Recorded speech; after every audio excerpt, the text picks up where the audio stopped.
Quero falar sobre três personagens da Bíblia por nome José. Hoje eu vou falar sobre um deles e aí no outro vídeo eu falo sobre o outro e no terceiro vídeo eu vou falar sobre o outro, né? Um de cada vez. Hoje eu vou falar sobre José de Arimateia. Que o Espírito Santo de Deus nos ajude a compreender a sua palavra, né? No Evangelho segundo Mateus, capítulo 27, versículo 57, diz assim: Ao cair da tarde, chegou um homem rico de Arimateia, chamado José, que se tornara discípulo de Jesus. Aqui tem duas informações que eu quero destacar sobre esse José, e que ele era um homem rico e ele tinha se tornado discípulo de Jesus, né? Isso é registrado por Mateus. Lucas já descreve assim: Evangelho segundo Lucas, capítulo 23, versículo 50. Havia um homem chamado José, membro do conselho, homem bom e justo, que não tinha consentido na decisão e no procedimento dos outros. Então Lucas já fala que era um homem bom e justo e ele era membro do conselho.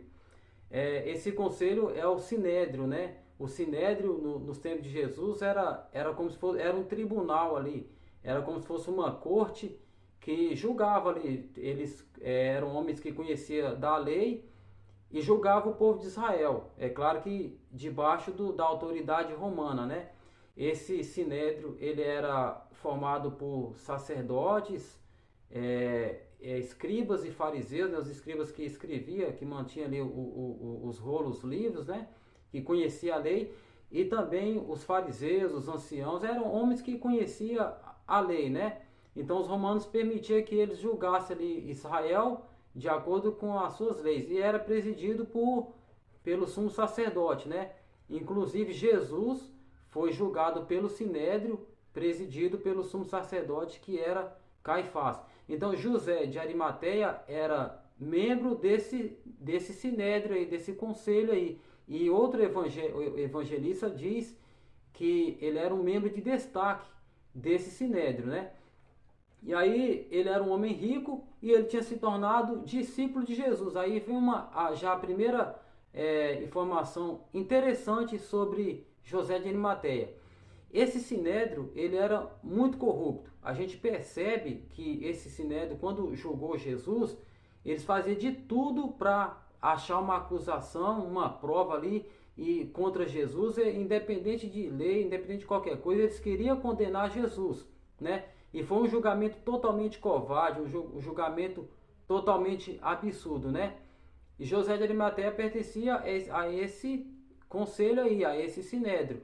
Mas ele se tornou discípulo de Jesus. Mostra que ele teve uma postura imparcial, independente. E Lucas fala que José, ele não consentiu, né? No versículo 51 de Lucas, ele fala que ele não tinha consentido na decisão, no procedimento dos outros. Ou seja, Lucas está dizendo que esse José de Arimateia, que era membro do Sinédrio lá, no julgamento de Jesus, ele não consentiu na decisão que o Sinédrio tomou. Ele era um dos juízes ali. Então ele teve uma postura firme, né? Ele não viu motivo para condenar Jesus. Ele não seguiu a atitude dos outros membros ali do conselho. Ele teve a postura. Isso que eu acho muito interessante, eu acho muito importante a gente ter nosso próprio senso de crítica, de avaliar as coisas, as circunstâncias, né?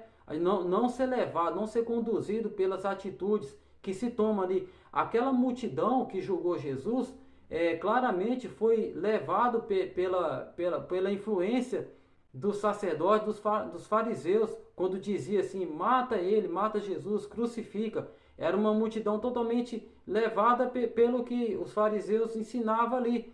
Não tinha a sua própria convicção, não tinha a sua própria atitude, a sua própria crítica formada.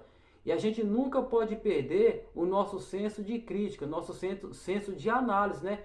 E a gente vê que José de Arimateia aqui teve uma atitude firme. No outro evangelho, não lembro agora se é Marcos ou João, fala que ele pediu para Pilatos, foi corajosamente pediu para Pilatos para cuidar do corpo de Jesus, Por que corajosamente? Porque o Sinédrio inteiro condenou Jesus à morte. E depois da morte, José de Arimateia foi lá e pediu para Pilatos para cuidar ali do corpo de Jesus. Ele desceu o corpo de Jesus da cruz ali, envolveu num pano ali. A Bíblia descreve tudo que José fez. Ele comprou um sepulcro novo e colocou. Ou seja, ele teve um cuidado ali. Ele era discípulo de Jesus. Então ele sabia que Jesus era inocente. Ele acreditou na mensagem de Jesus. Ele se tornou um discípulo de Jesus. Mesmo envolvido ali num sistema corrupto, num sistema totalmente desviado do foco, né? Que era o Sinédrio, era para julgar, era para ser um conselho imparcial e totalmente corrompido. E esse José de Arimateia pertencia a esse conselho, mas ele não se corrompeu. Ele não foi ali, não se deixou se envolver naquela injustiça ali. Isso é que eu achei muito interessante, muito importante. E outro detalhe é que Lucas fala que ele era um homem bom e justo, está no versículo 50. Havia um homem chamado José, membro do conselho, né, de Arimateia, homem bom e justo. José de Arimateia era um homem bom e justo. Amém? Que Deus possa abençoar a nossa vida e que a gente continue sempre aprendendo com esses homens aí que a Bíblia descreve, que o Espírito Santo de Deus nos ajude a compreender cada dia mais a tua palavra. Amém.